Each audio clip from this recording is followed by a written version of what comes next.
Cartoons, the animated frontier. These are the voyages of the Cellcast podcast. Its continuing mission to explore strange new cartoons, to seek out new animation styles and new creative storytelling methods, to boldly go where so few ever go again.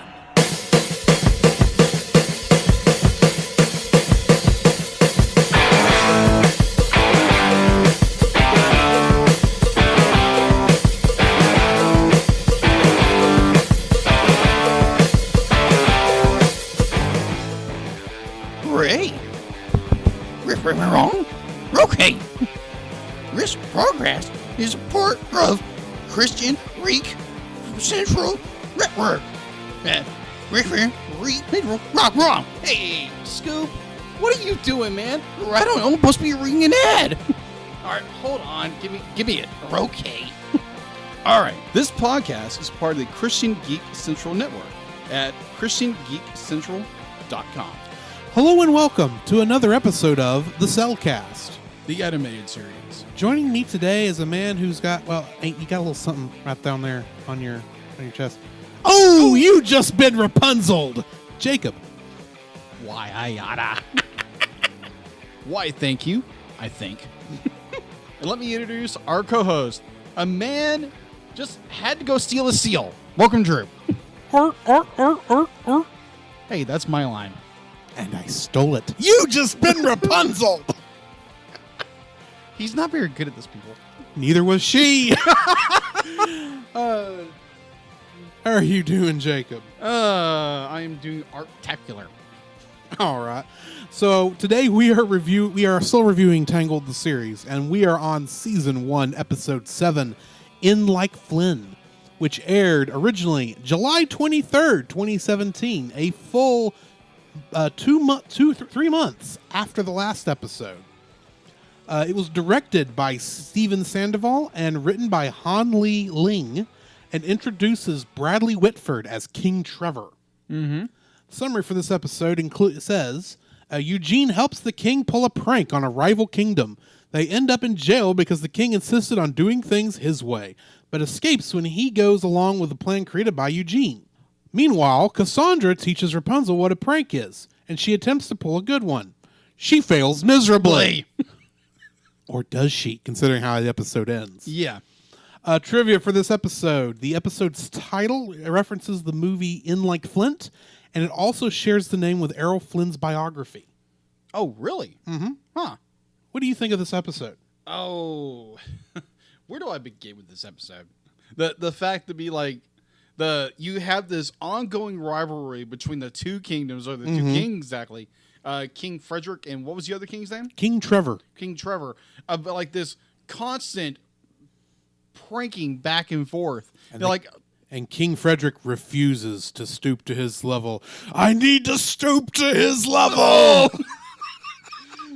I love that because we get a little more of King Frederick's personality. This is really the first episode where we actually get to see his character. Yeah. For most of it. This is actually really more his episode than it is anything else. Correct.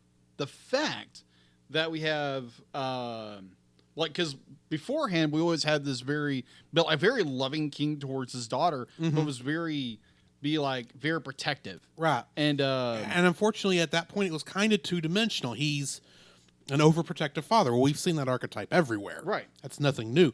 But showing his more fun-loving side just makes his character more believable and more likable, I think. And it's a breath of fresh air. Yes. Especially since he has to depend upon his future son-in-law to pull this off. Yes. And I love how nobody bothers to tell Flynn that the royal seal of Equus is literally a seal. That is so miserable because no one's bothered to think about, maybe the seal doesn't like to be this far away from the water. Yeah, exactly. He's dried out. And of course, King Trevor cements himself as the biggest jerk. He does. In the show at this point. It's like, okay, this is going to be a thing. He's going to be an antagonist, and he doesn't need to be a big antagonist. He's just one of those things that's going to going to pop his head up every once in a while and complain about them stealing the royal seal, which is literally a seal. Yeah. But the way they outsmart him in the end is pure genius. It is. I think. So this, if for some reason you're listening to these episodes and you have not gone and watched the original show, this is definitely one you need to see. Because Yes. this is a fun episode. And from us, we'd highly recommend watching the show Yes. before listening to this. Right. Because we spoil the crud That's- out of this show. That's 9/10 of the point. 9/10 of the point.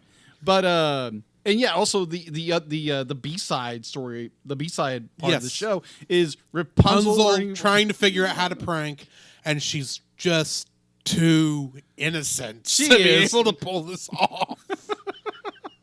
But it's so funny because it's that learning curve she has. Mm-hmm. There again, being trapped in a tower for 18 years, Yes. and having Mother Gothel as your mother. Yeah.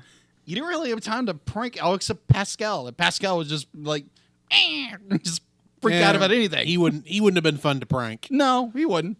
Well, it should be like, I think she pranked him like once, I think, but it was something like that. But Yeah. either way, But even then, all her quote unquote pranks in this episode, it's like, you just don't get it. It's You thought you were gonna get one apple, but here's tons. Oh yeah, It's like, okay. Ha, I already waxed this floor. You don't have to, guards. the one I absolutely love is where it's the guards. They go down to the sub basement, and then she pops out of the wardrobe with all the weapons. Yes. It scares the crap out of me. Like, ha! I cleaned all these already. Ha ha. And that's why she thinks they're surprised because they're all clean. No, a crazy woman just jumped up carrying swords and did not attack them. No. It's like, oh, it's Princess Rapunzel. We can't do anything. Yeah, but still, you could just tell their brains slipped a gear. It's Yeah, like, exactly. We can't do anything, but we need to. It's like, Yeah, exactly. Anyway. And like you said, Rapunzel's very. I wouldn't say she's clueless in the how to do these things. yes, And her last prank is like, it's okay. That's very cool. You did that, but it's not really a prank. right. But it's still, And yet she somehow gets everyone to help her clean up of course. because the king says, "Oh, you got to have this repainted by sundown." Uh huh. It's like, okay. And I think she doesn't really prank Cassandra. Be like, oh, we're gonna repaint. She tries to claim it. Yeah, as a prank, but tries to claim it as a prank, but it's really not a prank. right. But other than that, it's a fun episode. It's a fun episode.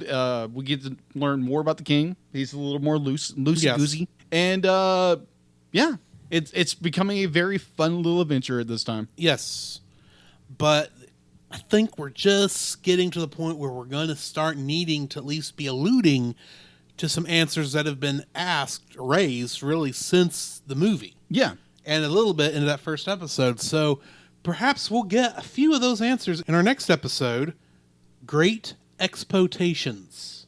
sounds a little sciencey to me. Perhaps. Come, Jacob, we must prepare for next week. Prepare for what, Drew? Same thing we do every week, Jacob. Record a podcast! Oh boy! So where can they find you, Jacob? You can find me on Facebook at Jacob B. Heron, also on Facebook at Jacob's Daily Art Corner, where I try to draw each and every day. I don't get to it as often as I like, but join me there. Also, you can find me on Instagram at Jacob B. Heron, on Twitter at Jacob Heron, and Letterboxd at Jacob Heron. So where can they find you, Drew? You can also follow me on Letterboxd at ggeorge759, Facebook as Drew Dodgen, my Facebook page where you can see pictures I've taken at Drew's Photo Bin. You can also follow me on Twitter at ggeorge759. You can email us at thecellcastpodcast@gmail.com. You can also follow us on Twitter at cast_cell. You can follow us on Twitch at twitch.tv/thecellcastgaming. You can also follow us on YouTube at Cellcast, Listen to our podcast on Apple Podcasts, Google Play Podcasts, Stitcher, Spotify. and your favorite podcast directory. You can also listen to us on the Movie of the Week podcast with Jim Heron, where we talk about live-action movies. And remember, Cell is a single L.